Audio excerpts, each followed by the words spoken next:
All right, welcome back. Welcome back, Earl. Welcome back to myself. Fresh off the Just for Laughs comedy bonanza on the hottest show in the festival, the Jeff Ross Roast Invitational. I'm back getting this podcast up and running. It's been a lot going on since I've left. A lot of homophobia and racism in the world of professional wrestling, led by the one, the only, the mighty Terry Bollea, Hulk Hogan. And with me today to talk about it, this might be a record-setting podcast. This might be the only four-time guest on Inappropriate Earl. And only probably Hulkamaniac defender. Yeah, well, that and Kamala, which I don't know. When Kamala's the only one in your corner, it's probably time to just disappear for a while, go rogue, go off the grid. So, ladies and gentlemen, welcome back for more, as Rat would say, or I should say Stephen Piercy would say, Jordan Lee. What's up, Earl Nation?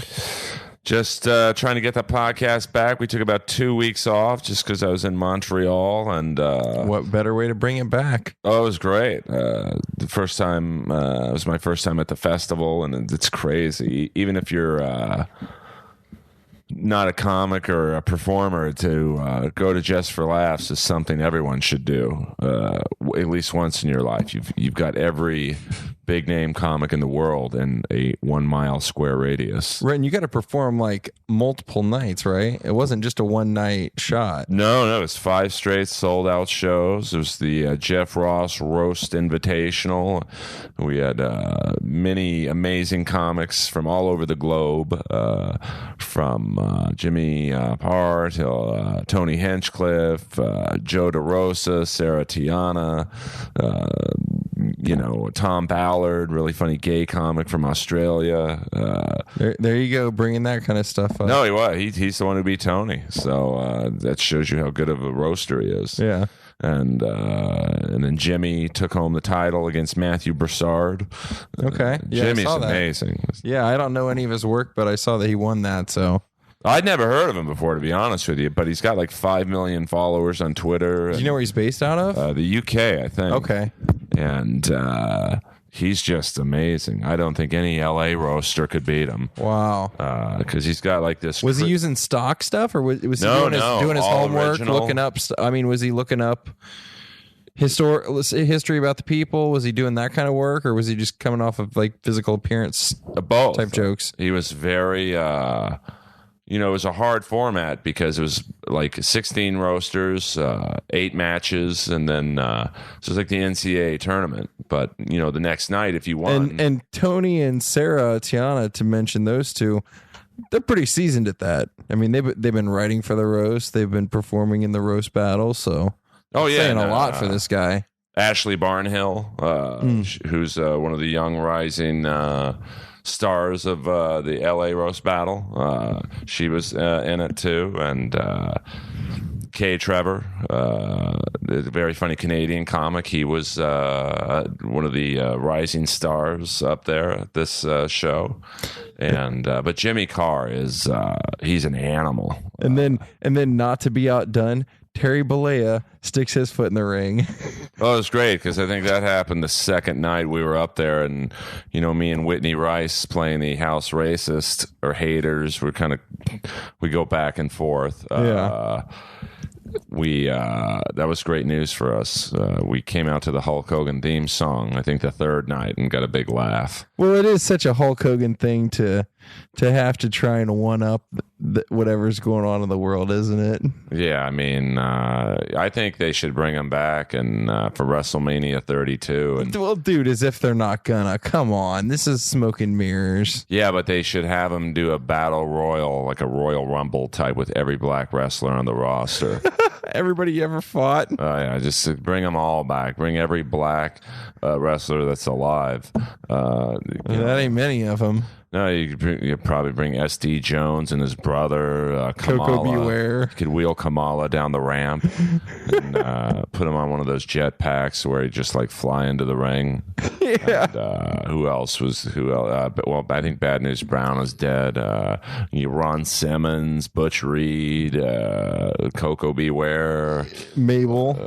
I think he's dead. Yeah, I think so. Yeah, Viscera. I think you're right. Mabel and Viscera were the same character. Yeah, you're right. He's dead, so you're not going to bring that. Ahmed Johnson. Yeah, he's around, but I don't think the WWE would use him again. Let me see. Norman Smiley, Dennis Rodman, Mark Henry. Dennis Rodman. Come on, man. Who else? What other? Were there ever? Hold on. Were there, other than Virgil, was there anybody black in the NWO? No, just Virgil was the. And he was kind of an outsider of the outsiders. That's when you knew the NWO had run its course, when Virgil and Horace Hogan were in it. Yeah, exactly. But Hogan's, apparently he's in hot water. Not a fan of the black race. And by the way, we have a special promotion, and it kind of ties into what we're talking about. I recently bought about 12 books from www.kamalaspeaks.com to give away as prizes to listeners.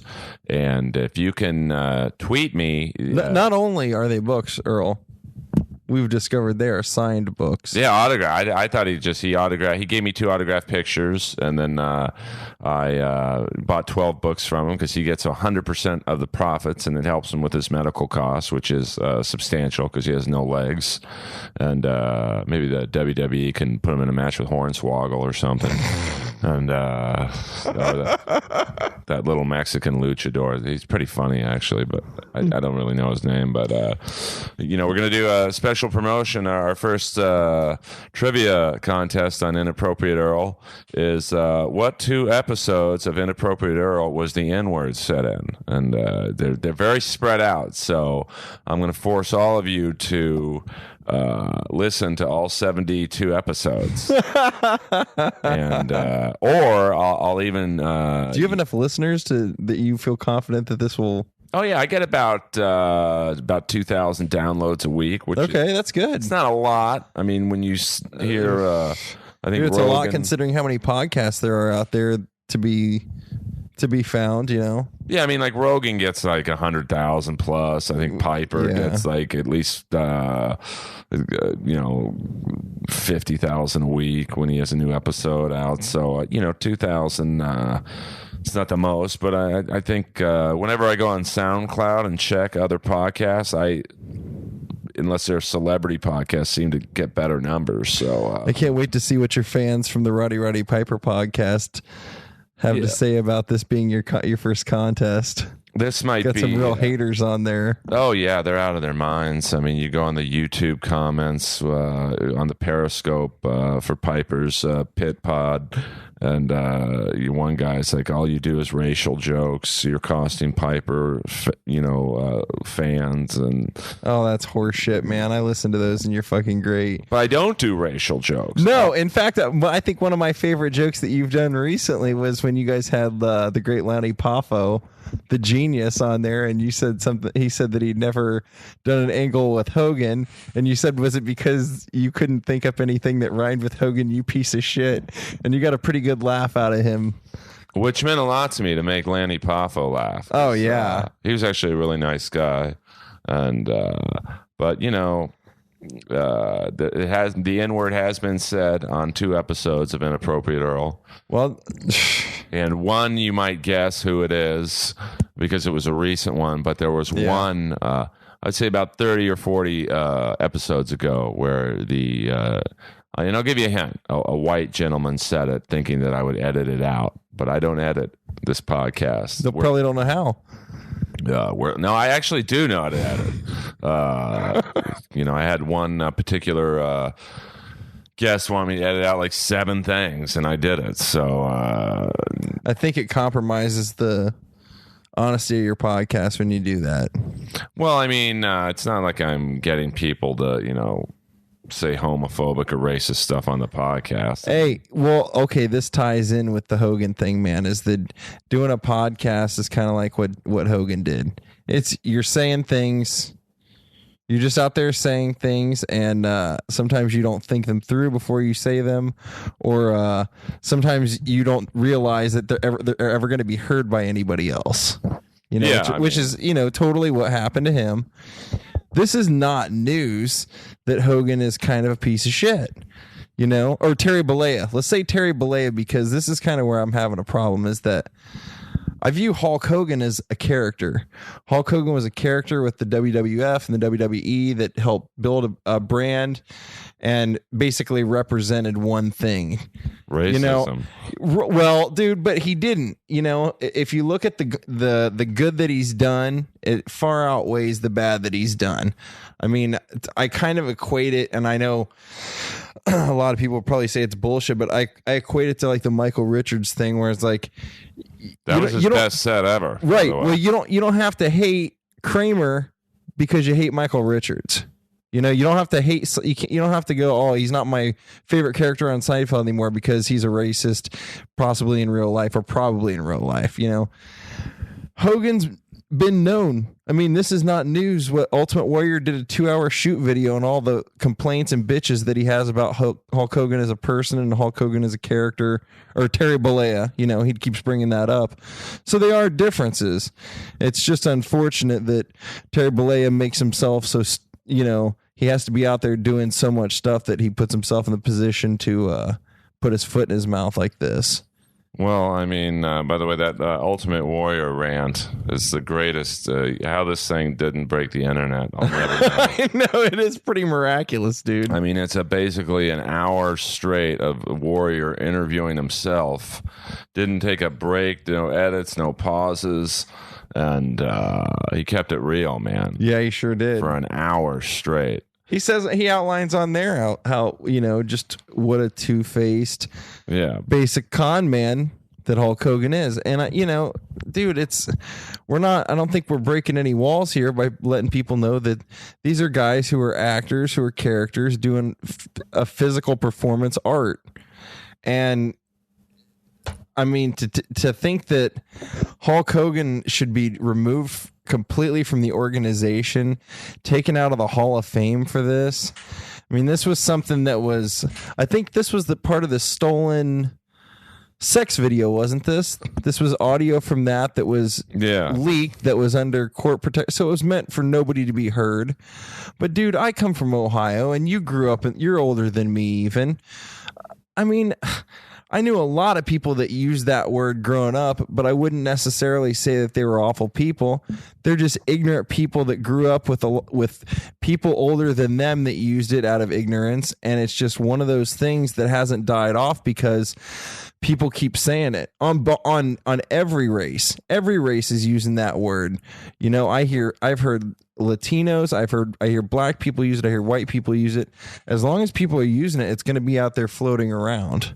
Oh, yeah. I mean, I told this story about the first time I ever heard the word. I thought it was a compliment. Right. I mean, yeah, I've heard you tell that story. It's like, how would you know?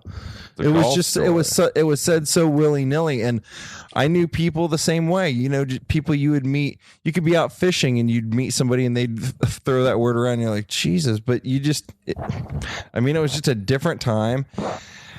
And fuck, man, Hulk Hogan's Hulk Hogan. I mean, the guy represented something to a whole generation of people, and I just don't think that they're going to hold this against him.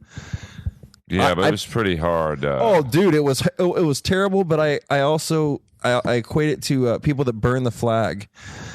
Some people feel like it should be, against the law. There should be a huge penalty. But then there's another group of people that are like, I want to know. Like, I want people to be themselves. I want to know who these people are, so at least they're showing they're being themselves. You can hate them for them being them.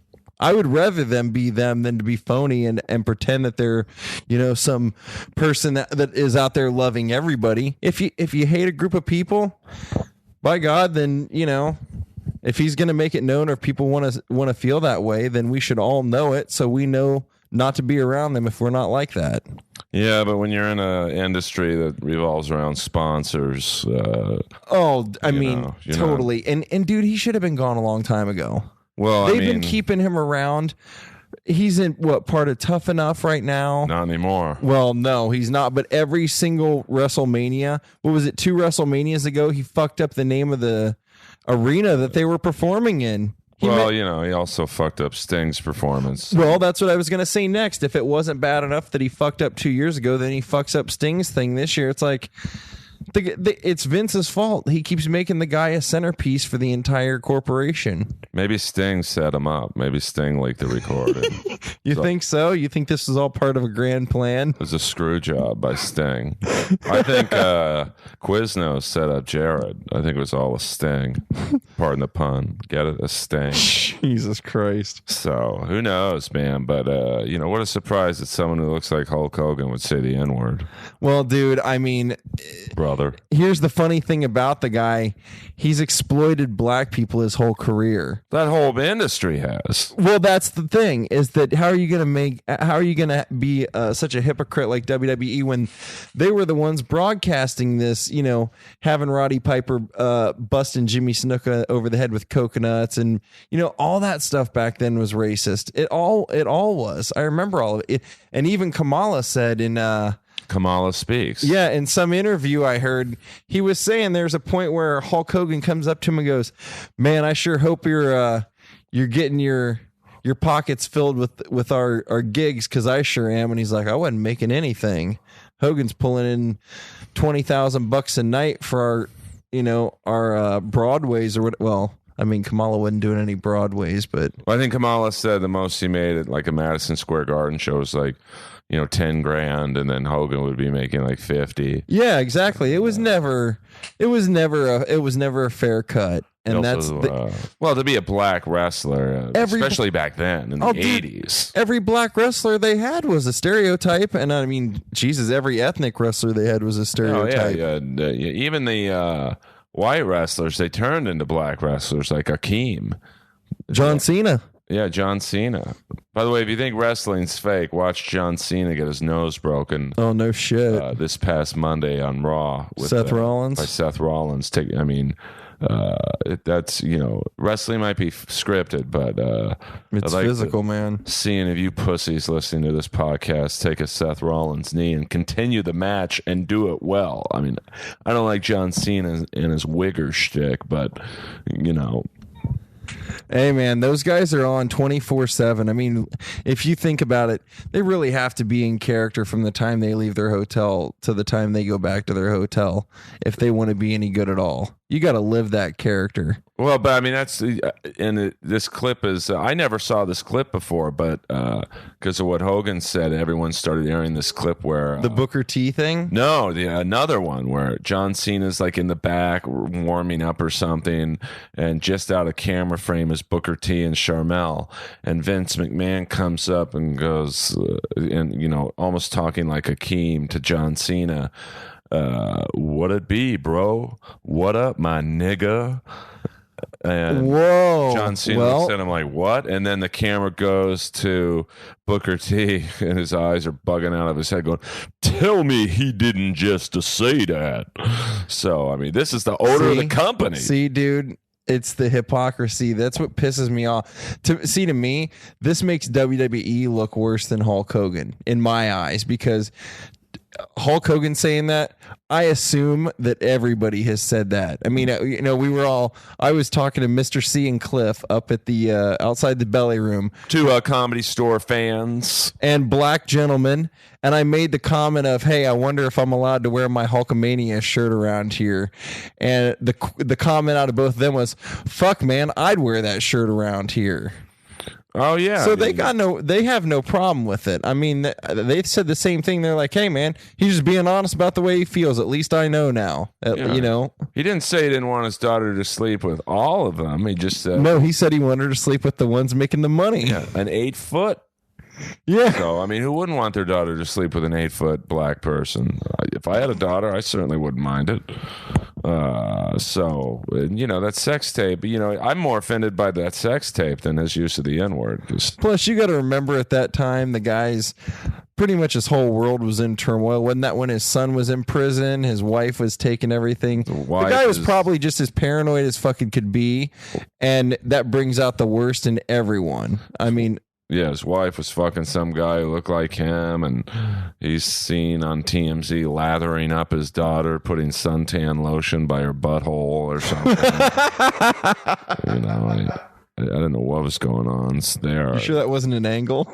It might have been, but who knows? I mean, TNA was really, they brought Brooke Hogan in. I haven't watched TNA. I don't think this is a career killer for Hogan. I do, dude. You think so? You think this is the final nail? I mean, he's gotten himself into trouble before. Yeah, but the N-word, it's just it's a different era, man. I mean, you'd think it would have gotten him a promotion in the WWE, but, it was sponsors now. You couldn't bring him back. It'd just be too much. The Sharptons, the Farrakhans, the MSNBCs of the world would, you just can't. I mean, it's the hard ER end. I know, dude, but also, is WWE not the number one company to give second chance after second chance to these guys? Yeah, but they've never even people. I mean, Bret Hart spit in Vince's face on film. I mean, on a live pay-per-view, and still fucking came back. Yeah, but they've never had their number one star of all time, cutting a ludicrous record into a tape recorder. It's not like he said it once. If he says it once, no, and he called himself a racist in it. Yeah, but that doesn't help. I mean, hey, I know it doesn't, but Michael Richard. I mean, people are willing to forgive OJ for chopping two people's heads off. I hate the idea of ruining somebody's life over something that was never supposed to be heard. Yeah, but I also heard breaking news that there's also some gay comments there too, and so it's one thing. He's old school, man. I'm not defending him, but it's new era. I know he might be old school. He's living in a world where you can't say anything, man. But it's one thing to get the blacks against you, but once the fags get on you, it's over. So, I mean, gays. Well, you live in their neighborhood, so I mean, I figured. Listen, I'm the most gay friendly. Don't anyone out there tell me I'm homophobic. No, I live on Larrabee, which for those of you who don't know where Larrabee is, it's in the butthole of the gay community. So, Earl's got his finger right in it. Yep. I mean, I got Village People albums. He's got Flaming Saddles right around the corner. Got Flaming Saddles to my left, Mickey's to my right, Rage to my right. I support gay businesses, so he's got people fucking in his bushes half the time. Oh yeah, guys jacking off right outside my condo. So I go to 2 gay gyms. So now, dude, I mean, because this is a good topic for you because you play a house racist. I mean, I would think that you would be in the same type of position. You're playing a character, and yet the things that you say during that character can be transformed into people believing that it's your real life. But here's the difference. Hogan meant what he was saying. I'm playing an Archie Bunker character at Roast Battle. I know, but people don't know. A lot of people don't know that. You've told me that people have come up to you and just a few people. You'd have to be an idiot to think I mean what I say at Roast Battle. I mean, I do it so over the top and in such a pro wrestling voice that I outside of a few idiots, last night it was completely sold out room, standing room only. Even in Montreal. Now, didn't you say that the N-word became chanted throughout the room last night? Yeah, but that was by the Negro Wave. Okay, but see, that's also part of my point. Not Jeremiah's not. Well, he wasn't saying it. There's only the black members. Okay, but see, that's part of the thing, though, dude. If they're gonna make it so, if it's gonna be okay for it to be said in one aspect, it's just making it worse for the whole word to be out there. Yeah, but black people can say it. It's like, I'm Jewish, I can do a Holocaust joke, and it's like, I think I can do a Holocaust joke because but I don't think you would. I've done it. Are you kidding me? I always talk about how the Holocaust was the first bringer show. I mean, Hitler made each of those people bring 8 of their friends, and then they all jumped into the ovens once the warm-up act was over. I'd love to know how Hogan's all the people that he's worked with throughout time are going to treat him now. Well, the Mr. T's, the Zeus's, the Kamalas, the Virgils. I mean, dude, he's been in an angle with just about every black performer other than Coco Beware that I can think of. Well, the good thing is most of them are dead, so he doesn't have to worry about it. Have too many problems. I mean, pro wrestlers have a lifespan of, a new mid-season replacement show on Fox. So, and black pro wrestlers die fairly young as well. So, Kamala's really holding on. The great Jim Harris. Now, what you said that he was the only one defending Hulk. What did he say? I didn't hear about this. They just said Hulk Hogan wasn't racist, and that he helped him out a lot when Hulk Hogan was making a lot of money, and he would always take care of Kamala and made sure he got more than he was promised, and Kamala actually thanks Hulk Hogan and the Warrior for being probably the two nicest guys to him. He said the Warrior would always let him come in this limousine and stay in his hotel. Like, Warrior would be off banging some twat. I was going to say, poor Kamala was probably trying to fucking shelter out the screams of Brooklyn Brawler and Pat Patterson in the next room. So, I think a lot of people have negative things to say about Hogan and Warrior, but I find it funny that at least with Kamala, they were the two guys he cites as being the nicest to him. So, don't always believe what you read, and And right, and he was as green, and he was pretty much a rube when he came in. He would have been the easiest one for anybody to take advantage of and screw over and fuck over. And Jerry the King Lawler is actually the one who invented Kamala. Yeah, that helped him get started and everything. Yeah, and Bad News. What was his name? Bad News Brown. No. What was Kamala's name? He was Bad News Harrison or something like that. I don't for a know. while before he met Lawler. Yeah, I'm not sure. It's probably Bad News Harris or something. You got to read the book, everybody. Kamala Speaks. There's so many great stories. Go on KamalaSpeaks.com. He'll autograph it. It's not that much, like $20 or something. Yeah, you should get Kamala to do a podcast over the phone or something with you. Yeah, I'm just not. I might be. I don't know how to do. I know I'm missing out on a few great guests because they don't want to come down here. But I just like having people here. It's just easier. It's like a talk show in my house.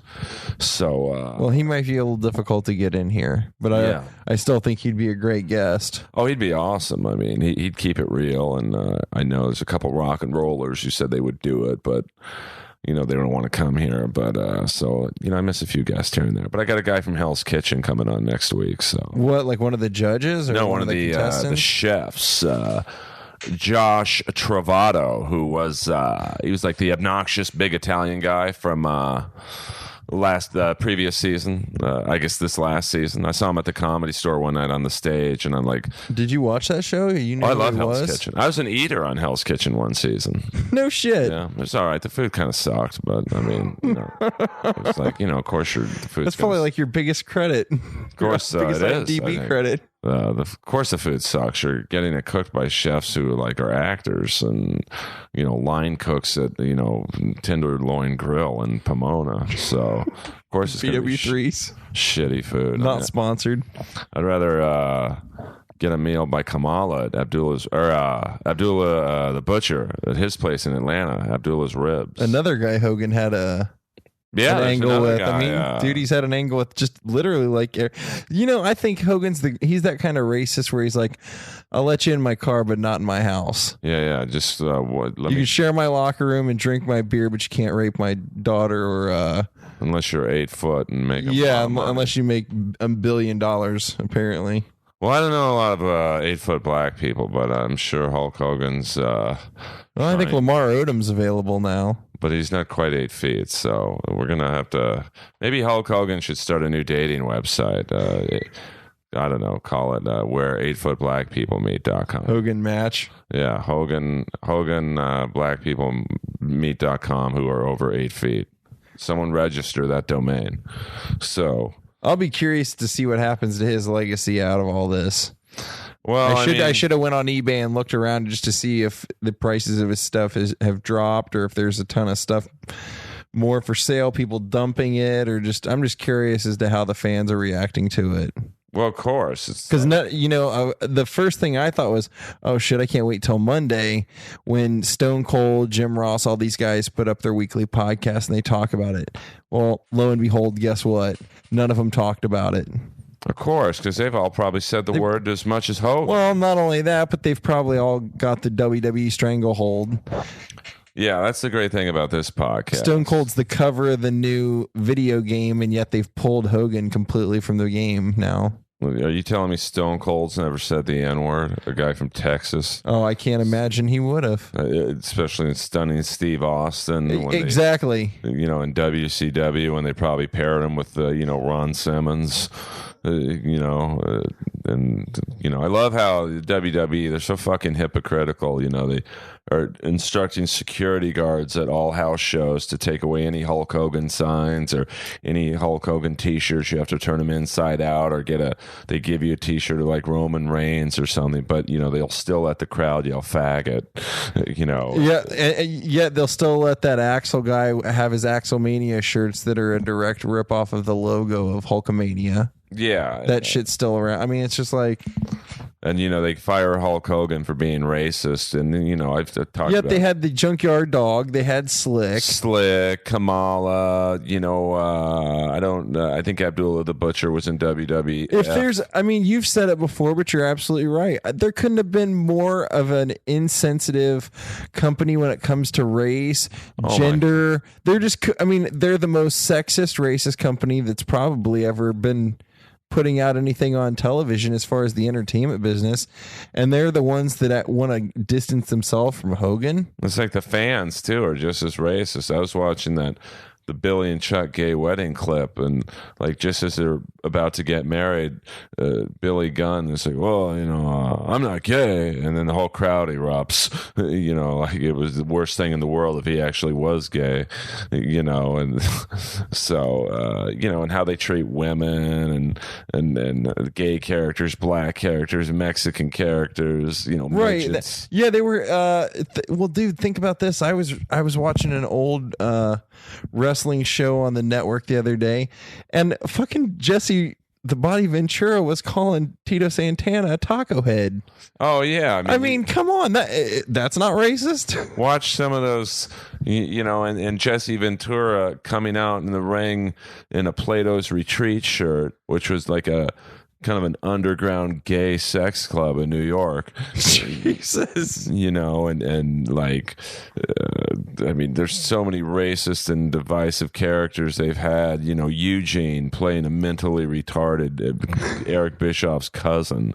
That one wrestler who had one leg, and like, the elderly abuse they made Mae Young and fucking the Fabulous Moolah.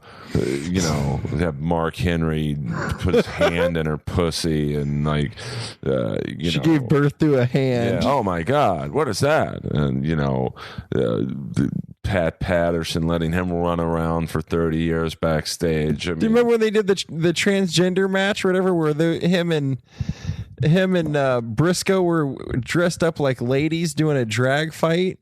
Yeah, I mean, the way they embarrass these guys, and then they're so WWE is such a phony fucking company. Like, they make it all sad when Dusty Rhodes recently died. When you watch the last couple angles they put him in wearing the big fucking polka dot outfit, onesie, just embarrassing this guy to bury him, and how they buried Sting, and they're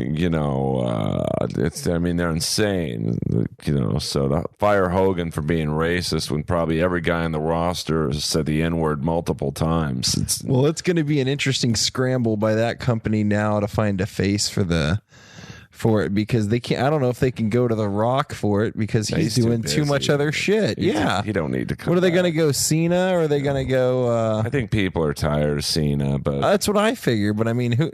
Daniel Bryan's good, but he's always hurt. I think his time's passed. He gets hurt too much. Yeah, I think and it's not a knock on him. It's a brutal dude business. I would love to see them give Kevin Owens a push, man. I see that guy being another Stone Cold Steve Austin. He could.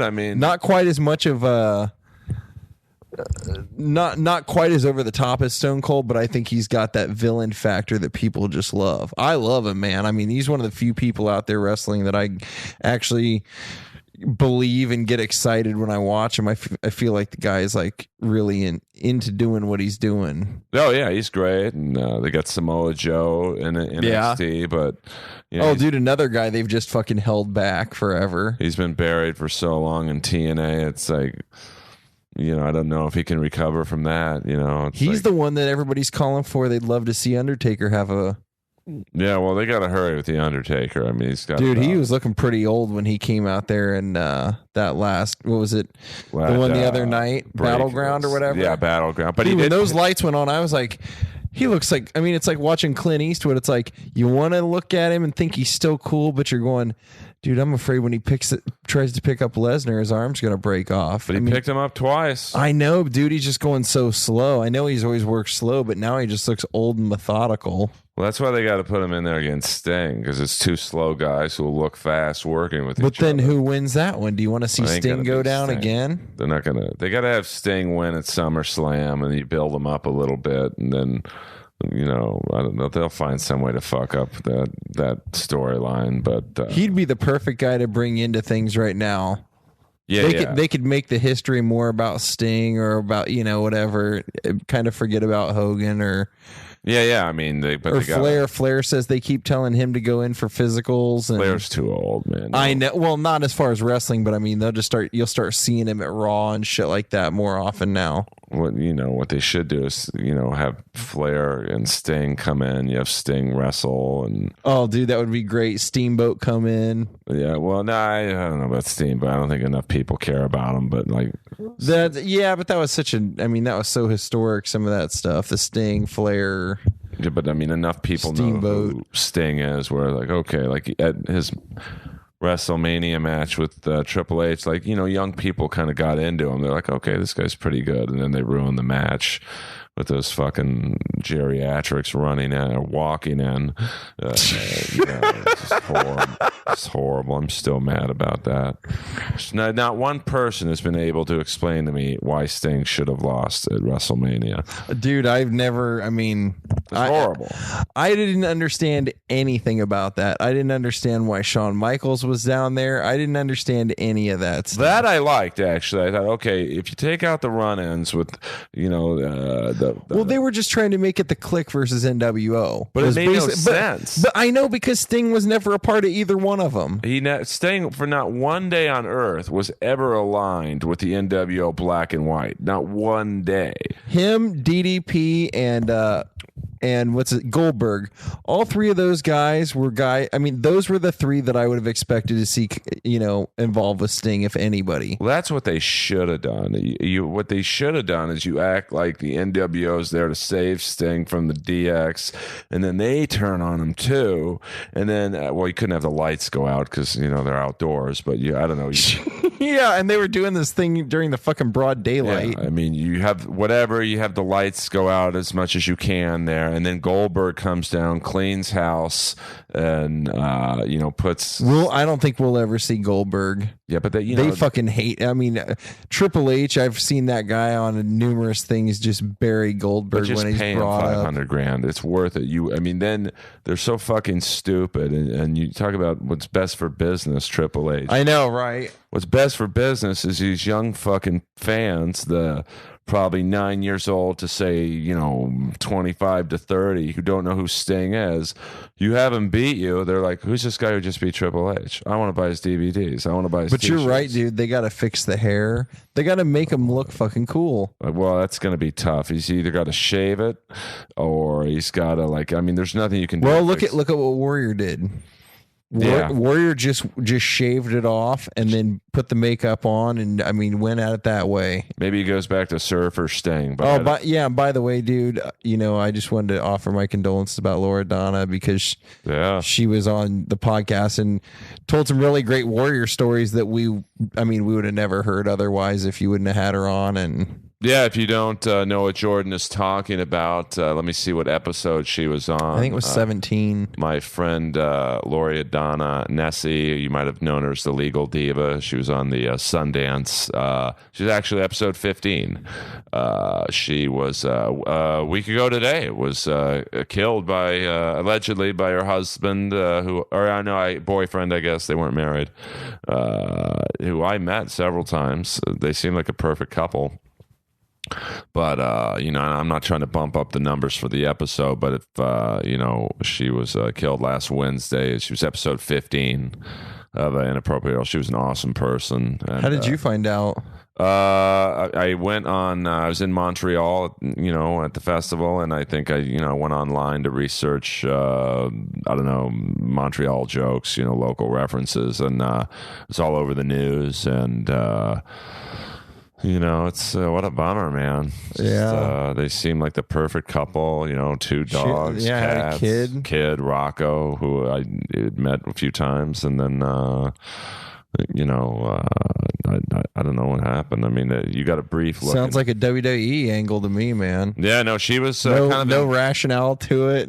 She was involved in the wrestling world, to a degree. She was a fitness / bodybuild model, I guess you'd say.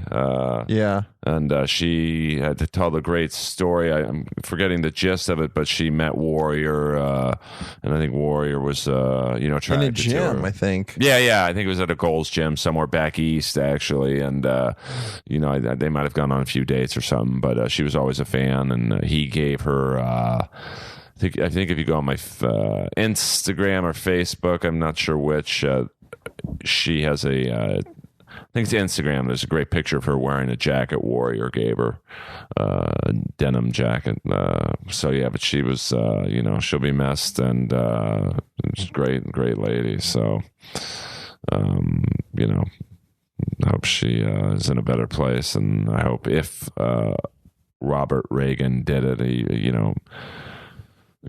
spends the rest of his life getting butt fucked by the booty bandit. Sure, he will. So it's and he's a good looking guy. So in prison, those guys, don't last too long. But, especially when they kill their wives. Yeah. Well, and then the kid, hopefully Rocco. I think Loredana's brothers are, adopting or. And raise a kid, and what a bummer for the kid, lose your mom, probably never see your dad again, deservedly so if he did it. Yeah. Well, I guess he did it. It's just self-defense, but is that what it is? I hadn't heard that, but I just heard all the evidence was pretty obvious it was him. Well, yeah, there's only 2 people in the house. Unless they're going to try and pin it on one of the adopted dogs, but I don't. Gardner. Yeah, there's always room to blame in a minority. So exactly, I'm sure the lawyer will, try and find an angle there. But what are you going to do? It's a lot of sick people out there, and dude, it can happen at any time. Oh yeah, it's crazy. Life's a weird thing that way. It's a lot of, you got a brief look into their lives. If I think the show was called The Legal Diva. No, it was called Loredana Esquire on a Sundance. It's only 1 season. And, they always would show them arguing about home repairs and, different relationship issues. So, but I don't think anyone watching would think that, a year later... You're probably the only one that ever had her on as a podcast guest. So yeah, I think she was on The View a lot as like the legal consultant, right? But you got to a different part of her life. Yeah. No, it was. I think podcasts are still certainly not new, but they're like basically the new talk show. Format. So I was lucky to, she was one of the earlier ones too. And she was one of the ones where I thought, well, if I get people who are on TV, maybe the numbers will be a little better than just interviewing my funny friends. And, like at that time I was only getting like David Arquette, except they don't have a Twitter. Well, he didn't have Facebook or Twitter. And it's like, that one probably would have been a chart buster. That was a great episode too.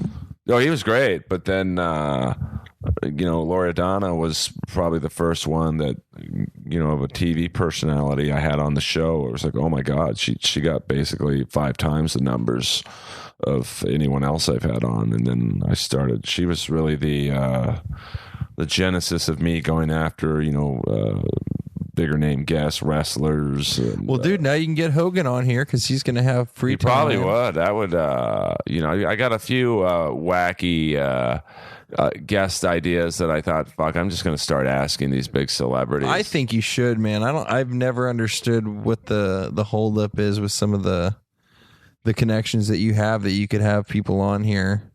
Well, I'm trying. It's not as easy as you'd think it would be, but it's I know, but if people go on there and look at your reviews and stuff, they're gonna see you have a fan base that. Yeah, I got Rob Schneider. You got fucking Andrew Jacobs on there lighting up the entire social media scene. Yeah, he's breaking the internet for me, and I've got the singer from Rat still is one of that's the number 1 episode by far. And what's he up to? What about having him back for a second podcast? He was so tough to get the first time. I don't know if I have the energy to get him a second time. You have to buy more Mike Knuckles. Of course, John Philbin, Turtle from the North Shore, was a very popular episode.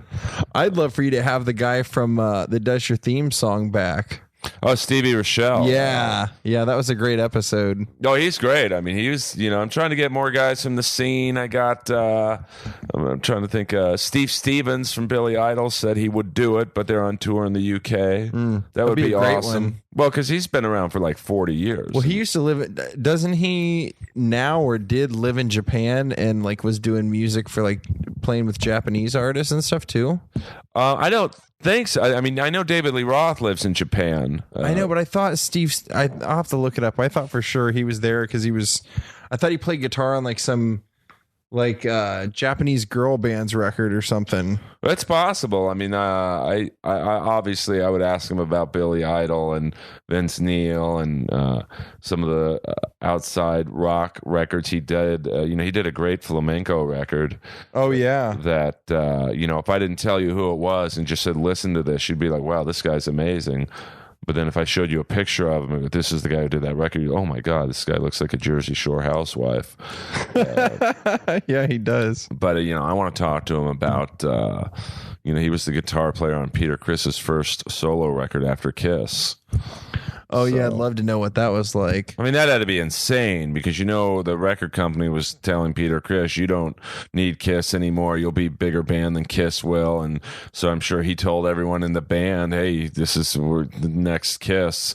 And I think I get more podcast listens than he did sales on that album. So, I would love to just, I like getting guests on here and asking them questions about their non-traditional career paths, Well, that's what the people that listen want to hear, to be honest with you, because you know how many podcasts I listen to where it's like I've heard the same story 7 or 8 times because it's like the same people. When they're a guest on various people's podcasts, they're getting asked the same questions. You can only ask Steve Stevens so many times about, hey, tell us what's it like to play with Billy Idol.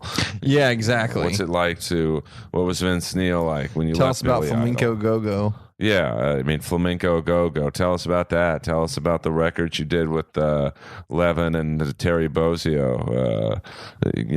Just great. You won't find 3 better musicians than those guys. And I think they dig that. Like when you just, it's like he's been asked about Rebel Yell probably 30 fucking years. Oh, of course, dude. So, I'm going to briefly ask I'd love to know what it's like playing the same song for 30 years. How do you keep the energy and the excitement of playing the same songs? He's got to play those songs. That's what the people that are coming to see him expect, but Jesus. Well, he does a good job because he always has these weird special effects. Like if you watch when Billy Idol was on Jimmy Kimmel a couple months ago, when they did Rebel Yell, he took out this, like, it looks like a power tool or whatever. It's not, but it looks like it. And he during the solo rubs it up against the guitar and it makes this weird noise. So I think that's how he does it. Just wacky, constantly reinventing shit, special effects, and so I can't wait to get him on, and working on other guests.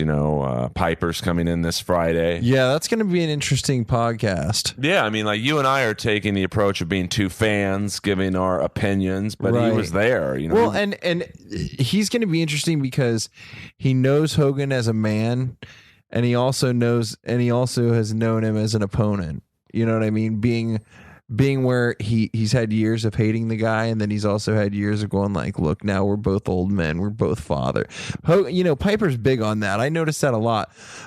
Piper equates a lot of things to like his life of being a father, and he breaks it down a little bit differently now than he used to. He sees the world differently now, and I'll be interested to see how he views this. Yeah, I mean, Piper's been there, done that, but, he's kind of censored because Stone Cold chasing after him. I have a feeling he's going to kind of say what I said, which is something like everything good that Hogan has done for the business should outweigh, something stupid that he said, that wasn't meant to be heard. Oh, you're right, but I mean, the reality is, it's heard. It's heard. It's said in such a vile manner that dude, Chris Brown can be forgiven for punching a hot ass 21-year-old Rihanna in the face and fucking up her face, and Hogan's gonna go down for but it's just like, for basically being an old school. Yeah, I mean, well, racist, an old school racist, but not racist, Well, his problem was he was speaking into a recorder. I mean, apparently he didn't. It was being illegally recorded by, I think, Bubba the Love Sponge. Is that who it was? That's a good friend. I think it was Bubba the Love Sponge, but Piper will be interesting because he's there with Hogan for 30 or 40 years, and good luck Stone Cold trying to shut me down because I'm outlaw. I'm on my own, so I'm on. Earl's already got his money. I'm untouchable because I probably got more money than you, Stone Cold. So good luck. He's untouchable. I am. I'm protected. So, by the way, if there's any local people listening to this show, Saturday night is Names Night at the Comedy Store. That's when Daddy's name gets put on the front wall of the Comedy Store. Premium placement. Hey, can I make a suggestion? Yeah. You may want to go up there very early in the day, say 10 o'clock, 11 o'clock, and make sure that the Yahoo that's painting the names on there spells your fucking name correctly, because he's been known to misspell names numerous times. Well, I hope it's not the guy who did the mural at the Improv. I mean, Del Rey was up there and caught him misspelling his name when they were doing it and had to catch it. Oh no! My name's kind of Skakel is ELLE. It could be fucked up very easily. LE, yeah, it could be 1K, 3Ks. Hell, if they got fucking Jared Leffen doing it, Earl could be spelled any number of ways. Oh shit! It would be Skrull Eckel. Dude, did he get fired? I thought I heard somewhere that he got fired for the whole the way he was putting names up on the. No, I mean, you can't fire him for being stupid. Jesus. Adam said he's the worst employee he's seen in 2 years. And that's saying something. When you're labeled... I was there the other night, and there was a guy who's been there less than a week asleep in the back seat, and he was the one that was supposed to be watching the door. When you're labeled as the worst employee at the Comedy Store, that's saying something. That's like saying you're the most racist pro wrestler ever. It's almost impossible to be as bad as Jared Levin is, but he doesn't do it on purpose. He just probably the most popular pictures I have on my Instagram account, or I always take a picture of the marquee when Jared, who's also another guest of Inappropriate Earl, it would have been a great episode if he would have held the mic by his mouth instead. Oh, I thought he had the microphone upside down. No, he held the mic by his ankles, and it wasn't real good for optimum sound. But I take a picture of the marquee anytime Jared's responsible for putting the names up, because it's either he's dyslexic or he's just stupid. And Gerard Carmichael's name was spelled Jared Amical. And Duncan Trussell was Trussell Duncan. And he's the same person that I went upstairs one day, and he's asleep on a couch up in the belly room green room, and I said, "Are you working tonight?" And he said, "Yeah." And I said, who's watching the door, and he gets the most confused look on his face, and he says, "Oh shit, I am," and runs out. Well, that's and he's done that to numerous people. They find him asleep, laying around in various places. I'm trying to find his very special episode. Jared Levin was episode 9, actually, one of the early ones. Single digit.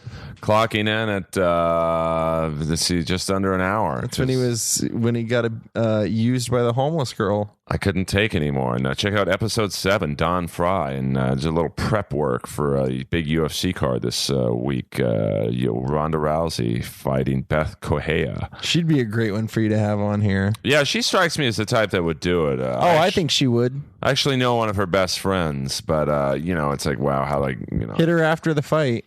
Give her a week or two after the fight and then ask. She's in Brazil. She'd dig my line of questioning. I think I'd be respectful. Would you fuck Ronda Rousey, Earl? I mean, do you have an attraction to her, or are you one of those guys? I like tits, but and she's, she's pretty cute. Yeah, I would. I think she's hot. You better make her come. That's all I'll say. Just put you in a fucking arm bar, and good luck with that. So yeah, really. But yeah, she's an amazing fighter, and there's really, I feel sorry for this girl fighting her because she talked a lot of shit and made fun of her dad's suicide. Ronda Rousey's dad committed suicide, and that explains. She kind of did a joke about it. Yeah, I didn't know that, but I saw today a picture of Ronda Rousey, and you know how she writes things on her fist wraps, and it said like my lovely on one arm and then father on the other, and I was like, well, what's that all about? So yeah, that's okay. This girl's gonna die. I mean, this girl's tough. She could, but she's got a horrible body type to fight Rousey because she's kind of short and stocky, and she's a very powerful puncher, but to get to her, she's gonna have to get close enough to Rousey, and that's where the problems start for her because then Rousey will just put her in a judo toss, and she will break her arm. That is my prediction. I'm sure that's a goal. She will not let go, and she's in a great position because UFC won't fine her. No, or they might on paper say, "Listen, we got to fine you $10,000 just for not letting go of the hold," but they probably won't. Yeah, her endorsements will cover that kind of shit. And then I don't know who she fight. I mean, you got to have Danish and O'Neill over in podcast. We might. It's funny. I go 2 weeks without a podcast, but I might do 3 and 4 days. You would eat Rogan now? Yeah. Well, I'm trying to. I would love to have Rogan set up, but baby steps. I mean, that's get yourself a Red Band to help out. And yeah, but I like being on I love Red Band. He's always good to me, but I like being on my own. I know, but somebody to do the technical stuff so you can just do the interviewing and not have to worry about. It's pretty easy, though. I mean, I'll release this tomorrow morning at 7 a.m. I've actually done some research on when the best time to release podcasts, and it seems like about 7 in the morning West Coast time, because then people on the East Coast can listen at work and whatnot. Well, and I like that you do them randomly because so many people do them on Monday that sometimes you feel ambushed because you got like 12 of them all at once. But if I refresh my podcast and only like 2 pop up, I'll usually grab one of those 2. Yeah, I mean, I try and be a little different. I mean, it's hard. I mean, it's not exactly an original idea. What I'm doing here. It's just it's hard to break out. I mean, there's so much. There's so many people doing podcasts like. Bad ones, but there's some good ones, dude. too. All kinds. I mean, a lot of the ones that people think are great, I think are terrible. So it's just I try and take get some interesting guests. The '80s people, and I've reached out to Adrian Zmed, which would I think be pretty funny. And certain rock and rollers I would like to get on, and just people who move the numbers. And then I have people like you on, my friends who I get along with, and I think we're already at an hour. It seems like 10 minutes. Yeah. So which is the whole point is to get people to just feel like it's. Dude, I love watching you host the Tom Green thing. You really got to consider doing something like that for yourself. Yeah. I mean, I love like something where you're taking calls and you have it video, because it's really a great format for you. Like, you really are funny on that. I would love to do that. I mean, at some point, if I can ever sell all my hockey jerseys, I would turn the second bedroom into almost like Tom Green did his living room. He did a show of his living room. Right. That's what I envision up there. Phone calls, Skype. I know Tom Green shows live on YouTube. Are you serious about selling those jerseys? Why don't you contact some of the sports memorabilia places and have them list them for you? There's some things in the mix. I mean, I've got several. Well, let me know what you end up. If you end up doing the same thing with the shoes, let me know before you go fucking crazy on getting rid of shoes. I probably wouldn't sell the shoes because I would wear them. Yeah, I was gonna say, man, you've got some really colorful shoes up there. You can't just be ditching that shit. Oh no, I don't wear the jerseys anymore, and I've acquired so many, and last couple. Keep years, your favorite 20 or something, and then I'd probably keep all of Donald Brashear's jerseys because he's my favorite player. Yeah, and it's funny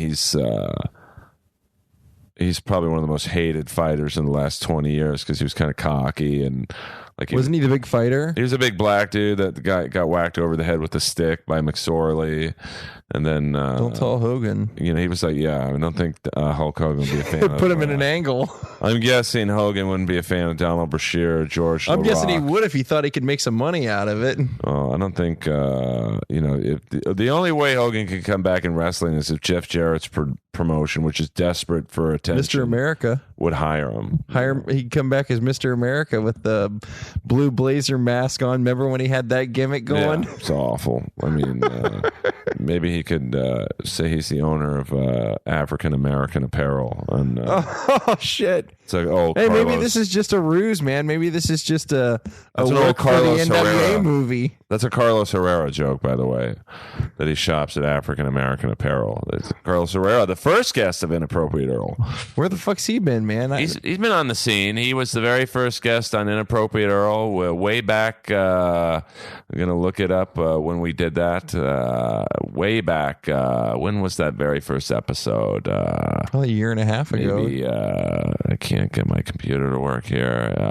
Inappropriate Earl was 1 year ago. Carlos Herrera, episode 1 with the great Eric back in the New York Gruber. Two of my good buddies in comedy. And then Danish and O'Neill came in for episode 2 to recap UFC 168.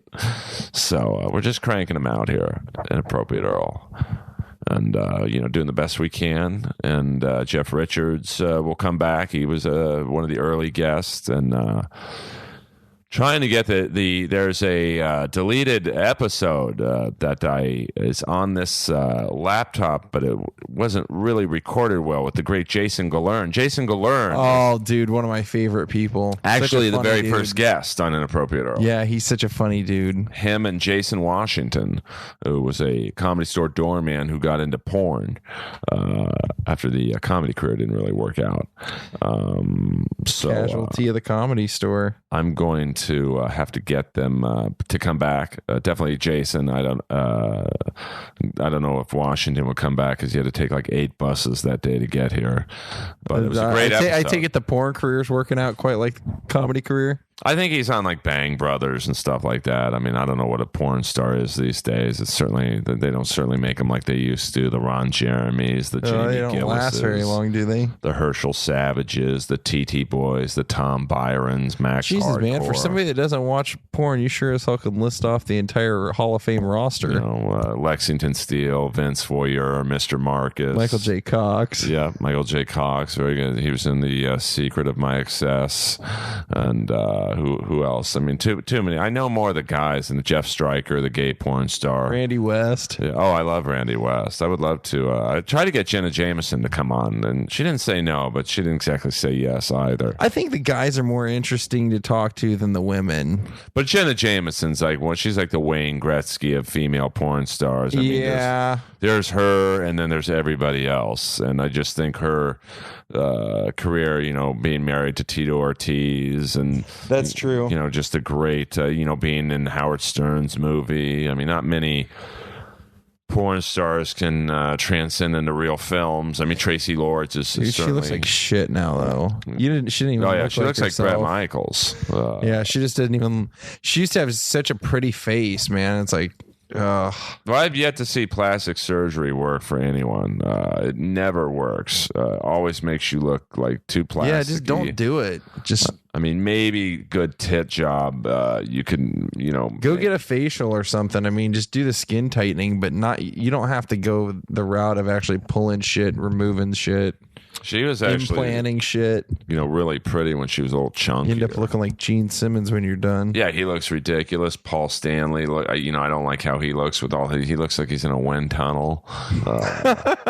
That's why I like Ace. He doesn't give a fuck. He's got bad skin, greasy face. I think he always did too, didn't he? Yeah, but he could have gotten. He's got the money to get plastic surgery, and he just said, "This is me." So I like guys and girls who just stay true to their looks. And you look at a guy like Sam Elliott. He looks great. He hasn't never had any work. That's his work, man. His work is just being a character look. But that was probably the best part of Montreal was the great director Jason Reitman, son of Ivan Reitman, but he's an accomplished director in his own right now. What has he done? He's done Juno. Okay. I think I want to say Thank You for Not Smoking, but I might be. I think he did that as well. He had a live read of The Big Lebowski. Oh, I love that. That was like that was the first movie I saw when I came to visit Los Angeles the first time. My friends that I came to stay with said, you have to see this movie if you're going to live here. Yeah, no, it was, I'm not like a super huge fan of the movie, but it was real. I would think that you would love it. No, I like it. I just, it's just never really got into it, but I am a fan after seeing the not table read, but like it was a theater read. Like it was 800 people lined around the block twice to get into this theater, where you had Michael Fassbender as the dude, and he's great. Mike Judge from Beavis and Butthead. Oh yeah. He had the Sam Elliott like voice. He's often at the Comedy Store. Yeah, but if you close your eyes, you would have thought it was Sam Elliott. And Mae Whitman she was really cool. Jennifer Lawrence, very cool. Dennis Quaid was a surprise. That was probably the neatest. I'd love to seen Randy Quaid. Yeah, well, that's probably not going to happen. But now that's somebody you could get on the podcast. Yeah, I could definitely get Cousin Eddie from Vacation, especially now that Vacation's in theaters again. That guy would definitely have some. He would definitely have some controversial things to say. That's what I want. I want to break the internet. Like Marin got Obama. I'm not going to top that, but I can certainly. The number one. You get Axel, it might be pretty close. Axel Foley. I'm working on getting Axel Foley. That'd be a good one. That's the number one. Dude, thing. what about Arsenio? Ask Arsenio. He probably would do it. He probably would do it. I saw. I don't think anybody's asked him. It's just I find that a lot of people will do it if you just ask them, but they're still kind of unfamiliar with what a podcast is. Arsenio knows. Well, and what you don't realize is that if you are not asking people, you're never gonna get them on there if you're not asking them. I think it was Joey Diaz was telling me that he was walking through the hall when he first came back to the Comedy Store, and Sebastian yelled at him. He was like, "When the fuck are you gonna have me on your podcast?" And he's like, I just didn't even think he'd want to be on it. And here he's sitting here going, when the fuck are you going to have me on? Oh yeah. You just got to ask. Most of those guys, they're not going to go up to you and go, hey, can I be on your podcast? But they want to be asked. I went up to a pretty big name actor the other day at Equinox and said, hey man, will you be on my podcast? And he's like, with that voice? Absolutely. And was it Corey Feldman? No, it's a pretty big name character actor, and I don't want to jinx it, but he's been probably one of the more, if not the most prolific character actor of the last 30 years, Greg Henry. And it's a name like, who's that? But he's been in everything. He's like he's like this generation's Emmett Walsh, where his IMDb page is probably well over 100 films. And I just think, I told him, I'm like, hey man, I want to have you on my show. And he looks at me kind of like, why me? I'm like, because you've been an actual working actor for 30 years in huge films, from Scarface to Payback to, you were in Hung. He was in that HBO show Hung. It was really funny.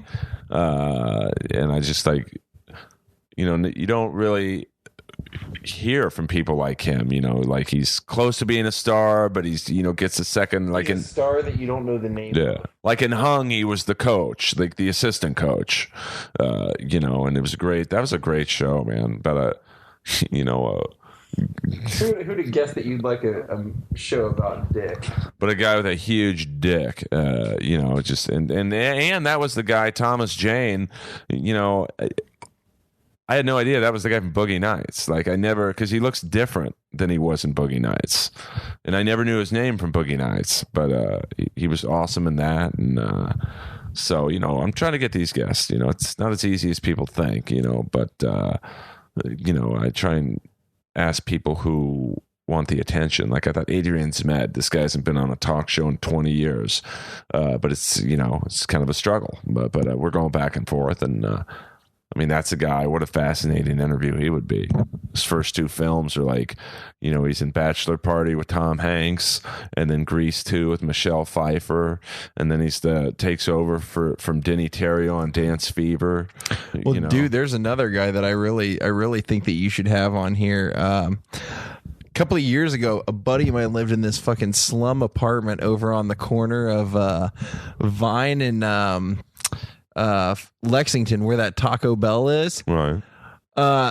The guy who manages buildings always sitting in the office one day, and I go up there and I'm trying to buzz my buddy, and the guy comes out and lets me in, and I go up there and I go, your fucking landlord, your apartment guy, he's always in that office, like constantly.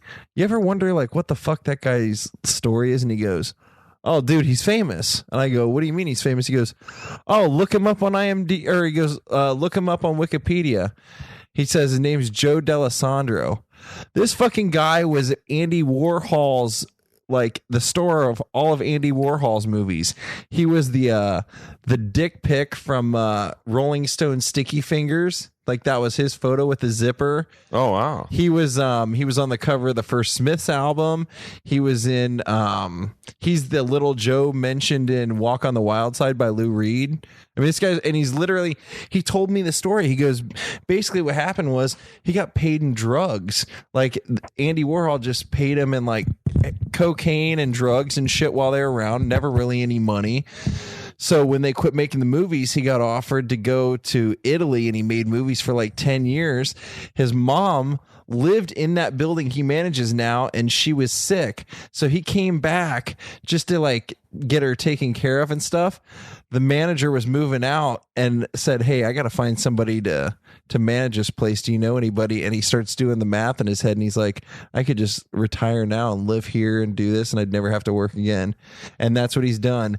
He doesn't look like he like bathes every day. He doesn't shave every day. He smokes cigarettes, chain smokes and everything.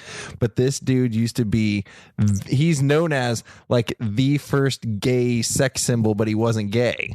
Well, he did some, he's like nude in the Andy Warhol movies and stuff, but he was made to be like the first sex symbol.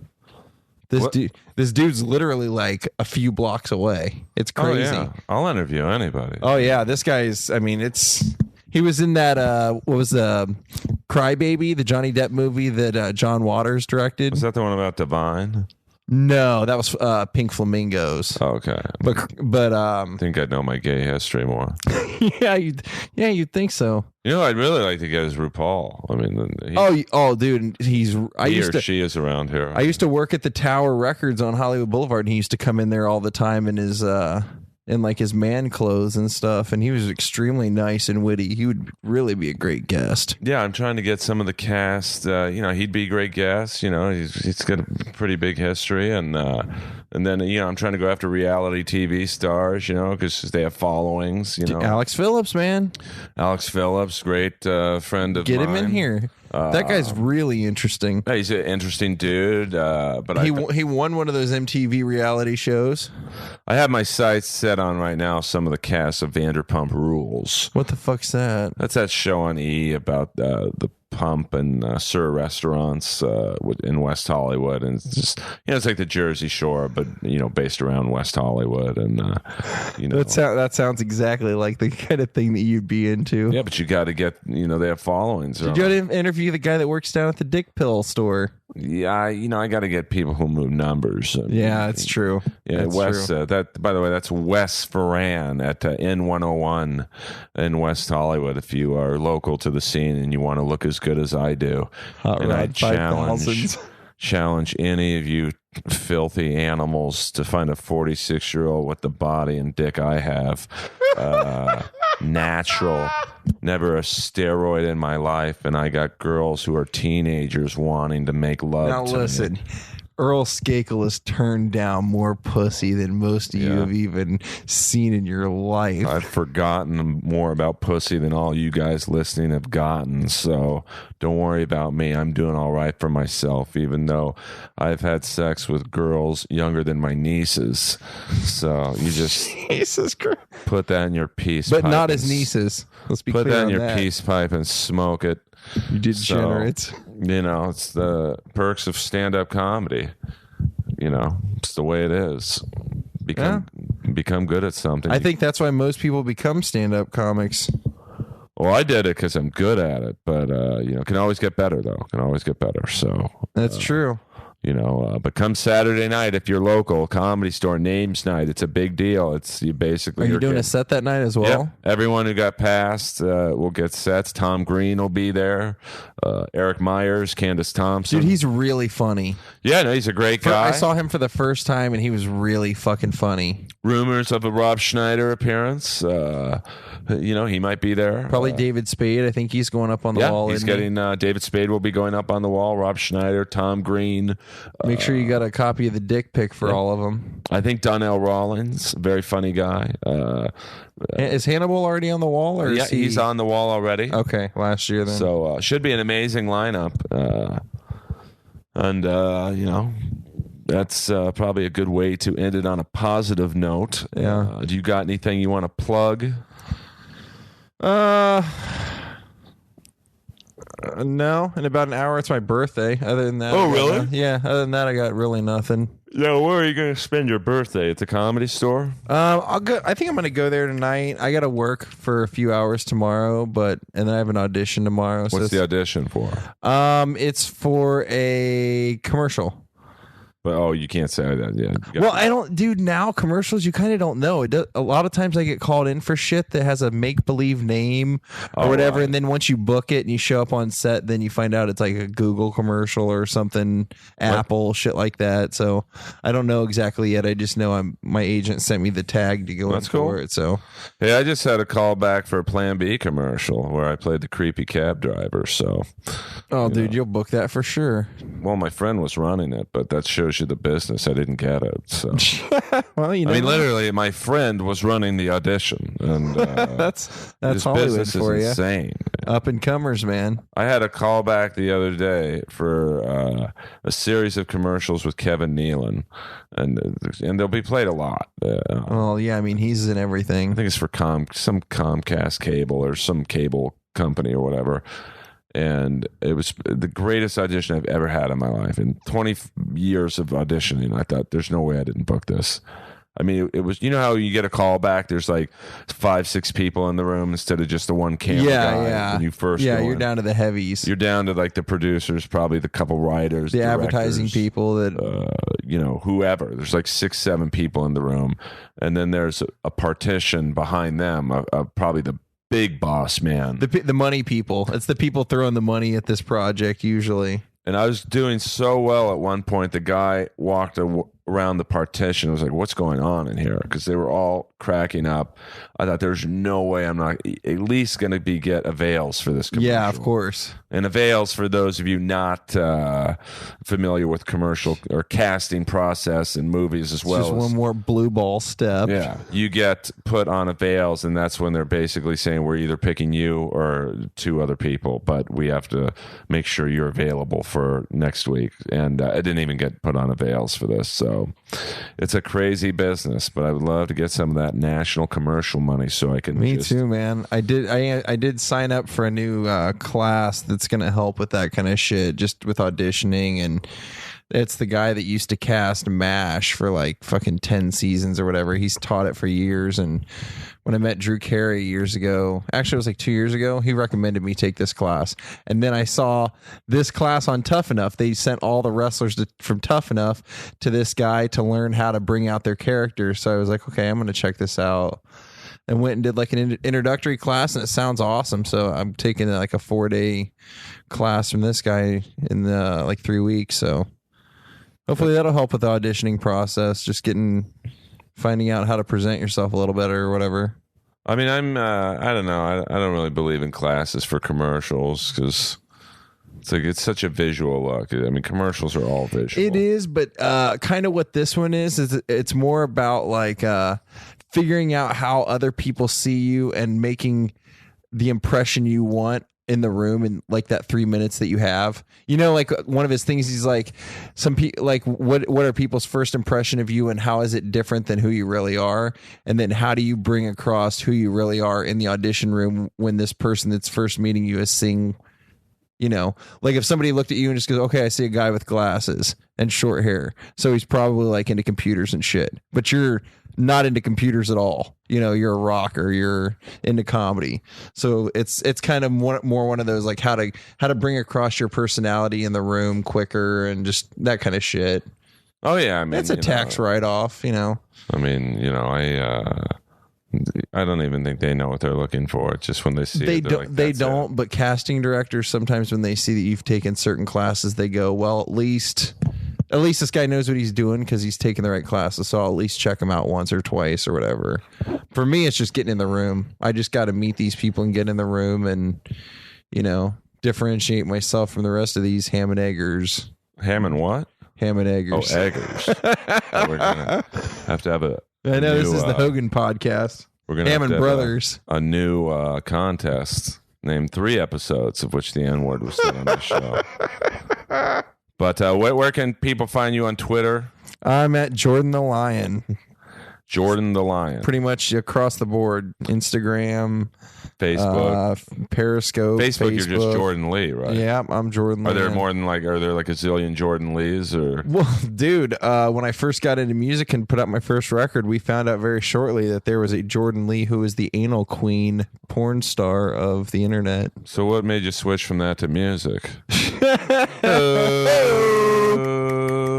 Check out Jordan. He's a good dude. If you're having trouble finding him on Facebook, just go on my friend list and type in anal queen. Type in butt bonanza, anal assassin. Buy James Harris' book, Kamala Speaks. Yeah, go on www.kamalaspeaks.com. He gets 100% of the proceeds, and you know it's only $20, but you know the guy. I always say this when I was doing Piper's podcast, you know, you say you're fans of these guys, and, you know, this guy literally gave up his legs to you know, make us laugh and be into pro wrestling. You know, $20. It's a really good book, actually.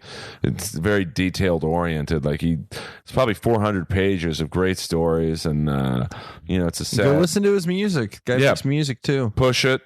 It's a great single off the lead album. It's got some controversial lyrics. Yeah, talking about Pat Patterson and the Brooklyn Brawler boning in the hotel room next to him. I mean, you would have thought Desmond Child wrote the lyrics.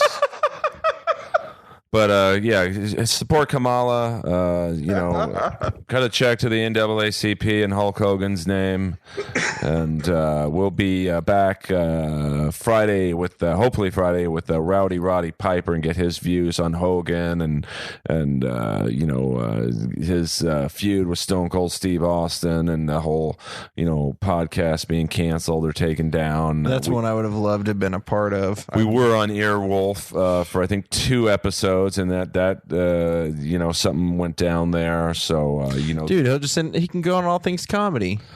Yeah, Bill Burr would love to have him on there. Hell, go on Death Squad. You know, if well, I mean, you know, there's options, or he could just do it out of the Inappropriate Earl podcast studios. But you know, I got enough trouble doing 1 podcast a week. I don't know if I want to, you know, take on 2. But hey, dude, you might get some really interesting guests in here. Yeah. No, I know. I'm bummed out because the week we got taken off the air, Earwolf, which is the same network that the great Sklar brothers are on. Yeah. Two of my faves. We were supposed to have China in studio. So, and there was rumors last night that China was at Roast Battle. Really? I thought she's like a teacher in Japan now. Apparently not. I mean, did you hear about that? I have not. She was trying. Yeah, she was saying like basically that after making the sex videos and stuff, she really had no options of finding work now. So she was had taken classes here on becoming one of those people that goes to like Japan and teaches English, like teaches them how to speak English and everything. She better teach herself English first. But she'd be I know someone who has her actual phone number. I might try and get her on. She'd have some stories when she hooked up with a couple of those guys. Triple H, man. I mean, she fucking hates that guy. And Sean Walt. Yeah, he never says anything nice about her. Yeah, but that's the girl, like, that's like the perfect podcast guest for me because she's probably a little, I don't know her, so I'm assuming she's a little bitter, but she's happy. I mean, she's still recognized. Did you get Sunny on here? I would get. Didn't she just sign on to start doing porn within the last month? It's possible. She just signed like a porn contract. My last guest, not my last guest, but one of the last guests, Drew Hanna from Wildside, legendary LA 80s strip band. He's like one of the bigwigs in porn now. He has his own production company. Oh, that's right. That's right. And he kind of wants out of it, doesn't he? Yeah, I mean, he's got daughters and stuff. Yeah, right. I'm sure once you have daughters and stuff, you don't really want to, be Hey, around. ask Hogan, man. If I ran everything into him, changes when it comes to having daughters. and thanks to my good friend Kristen Arndt, someone I used to work with at the Sports Connection literally 25 years ago. She has a potential of getting me in touch with Carl Weathers. So the great Apollo Creed, which would be topical because the movie Creed now is coming out soon, and I could possibly tell you where he lives, and you could just go knock on his door. I know where he lives. And say in Santa Monica. Well, I mean, let's not give out where he lives, but he doesn't live in Santa Monica, but he lives very close to there. Right. And I know because I know some people that threw some trash out their window, and apparently it landed in his yard, and he showed up at their house the next day because he found an address inside the bag. Yeah, I mean, you don't want to piss off Apollo Creed. No, you do not. I think they should have done it. He was Chubbs, man, from Happy Gilmore, too. Chubbs. He was also in Force 10 from Navarone, and he was Dylan from Predator. I was waiting on that. Earl Skakel, my dream would be to see you at Comic-Con doing a round table with the entire cast of the first Predator. Oh, yeah. I have an autographed picture of Sonny Landham up in my bedroom. He was the Indian. We could get Bill Duke, who said he would come on this show, legendary director. You're going to have to get it sponsored by Uber and just send an Uber to pick these people up. And then they don't have to, I mean, seriously, then they don't have to worry about driving over, looking for parking or anything. I mean, that's, ideally, obviously at some point I want to start making money on this podcast. And, right. You get as much of the you talk about the supplements, you got to get Rogan but they're not on to it pay and shit much. like that. At the end of the day, they'll probably give me free supplements, which is nice. But I need that one guest that people are going to go, how did he get on that show? Yeah, I need that. Someone who's Donald Trump. Yeah, I mean, I need. 5-6 years ago, Marin's manager said, "Don't do the podcast. You'll never make any money on it." Yeah, that's true. So now he has the president of the free world on it. So Ari, from what Taylor told me, Ari was like pretty much paying all of his bills living in New York City at one point just off the podcast. So possible. I mean, you could, you get the numbers, you get, ads. The video game, what was that? The video game service used to pay, I think they used to give Ari like $20 or something like that for every person that did a trial. Oh yeah. $13, something like that. There's definitely ways to make money, but, I'm just trying to figure that out. I mean, I'm a relatively new podcast. I mean, just 72 episodes. Yeah, so, and you're not on a network that's. But I love not constantly. Being on a network. I know, but people that are on networks like pretty much have every podcast that's on there promoting their show, mentioning it whenever they do one, just kind of cross promoting, so you don't have the luxury of that. Well, that's what I'm trying to do. Like, I know Eddie Ift has asked me to do his podcast, which he's got a big following. The Sklar brothers, have asked me to be on their podcast, and so that would be big. And I think I'll try and get Rob Schneider on again. The first time I had Rob on was at the death of Robin Williams, so it was kind of rushed, and I'd like to get him on. I'd love for you to have David Spade on and do an episode about like the new Chris Farley documentary, and have maybe him talking about Chris. I could get John Farley on, who right, Kevin. I did. Kevin. Well, Farley. Actually, John Farley. I meant to say Kevin because I'm more friends with Kevin than John. Right. But dude, John they look so much alike. John was in Benchwarmers. Oh, okay. And Kevin's awesome. So, because that way, then you're not. I mean, it's like pretty much you're having those guys come in here, and they don't have to talk about themselves. Yeah, but it's some people don't want to talk about themselves. Oh yeah, I mean, I'm sure David Spade doesn't want to come in here and have you asking him what it's like to lick Heather Locklear's pussy. He probably would like that, but and that would be the first question, because I'm sure it would. Spade's what they call in the business a real cocksman.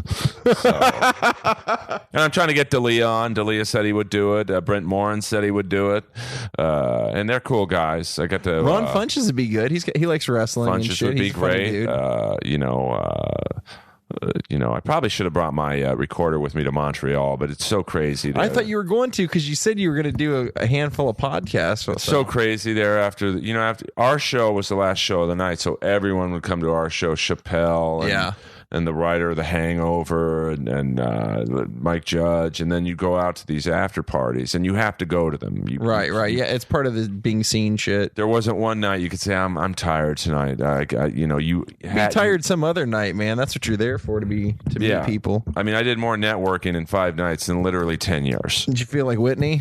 Whitney Cummings. It's got to work the room, and the one night Jason Reitman had a special like a section cordoned off just for him, and that was like probably the greatest 50 60 minutes of networking I've ever done in my life, because it's like anyone who was in that little area looked at everyone else in that area going, you got to be someone, so I'm going to be nice to you. Yeah. So, and I had a pretty big manager come up to me and say, what's your deal and all that stuff. So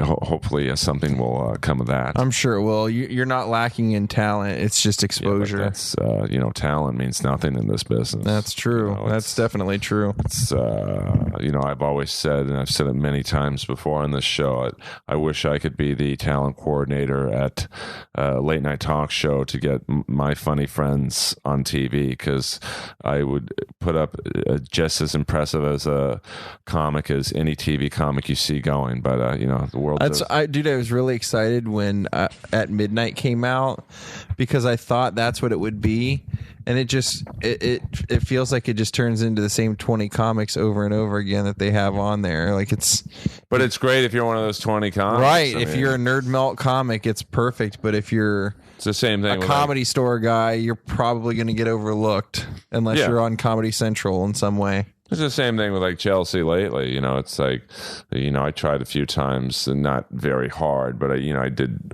put somewhat of an effort to get on that show, because it was a huge thing to be on that panel. But they pretty much used about the same 30 comics. But hey, good. God bless them. So.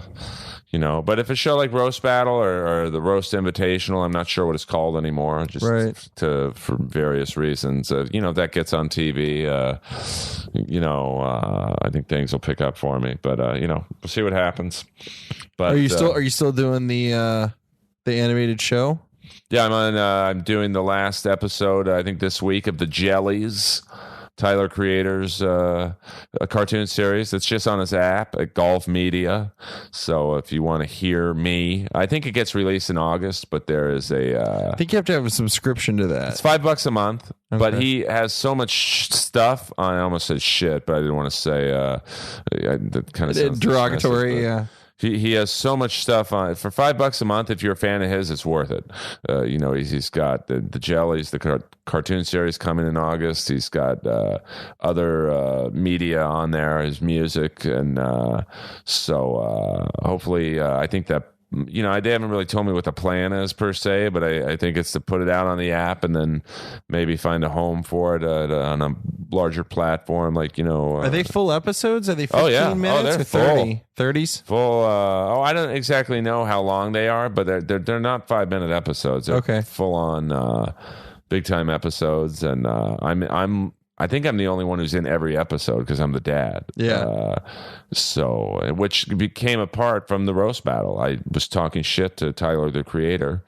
I had no idea who he was. I just thought he was some skinny black dude. Still probably don't. Wearing a beanie. And, the next day I got a call saying, hey, he wants you to be the voice of his dad and the Jellies. And I'm like, who is he?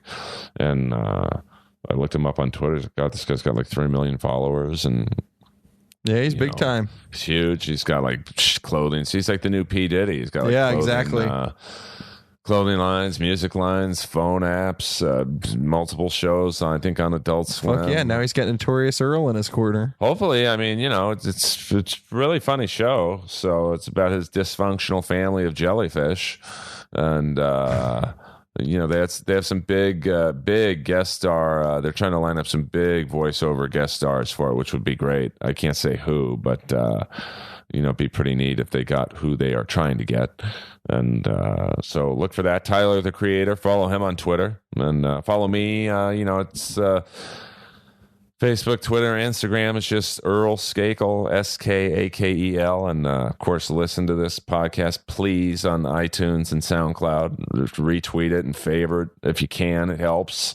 The bigger numbers, I get better guests. So this has been... buy Earl's shirt.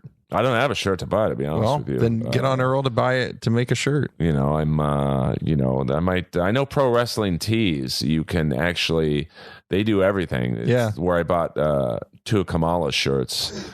But you have to have like a minimum fan. I think they look at your Twitter following and okay. You have to have a lot of followers, or else they charge you triple the amount. Oh, I see. Which I understand. You can't just sign on someone who's going to sell 6 T-shirts. Yeah, right. But so I'm trying to maybe come up with a T-shirt idea, but I want to be a little more established before I start selling shirts to 8 people. Maybe I still like the one that Al Hoffman came up with for you. I thought that was very... Which one was that? It was basically like you as a Calvin Klein ad, but you had a barbell in your inside your underwear. Oh, okay. Like sticking out so it looked like a boner. I thought of doing one called the Pearl Necklace, the Earl Necklace. Something like that. That was something like that would probably sell. What I wanted him to do like a mock-up of you as the old like Gold's Gym logo, like that guy struggling and but with the glasses. And so if someone out there wants to design, I don't know. I know Vince, Prince Vince. He's very good at designs. Follow him, Prince Vince, on the Facebook.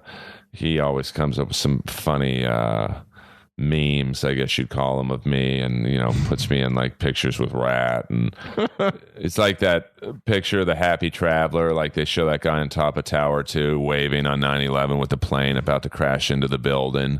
It's obviously it's not a funny story, but it's just a funny picture. And then he's on the Titanic, he's on the bow of the Titanic, right? And then he's on like the Hindenburg and the in the control room right as it's about to blow up. So if you guys got suggestions for Earl to make money, believe me, I'm open to them. Tweet me at Earl Skakel, Facebook.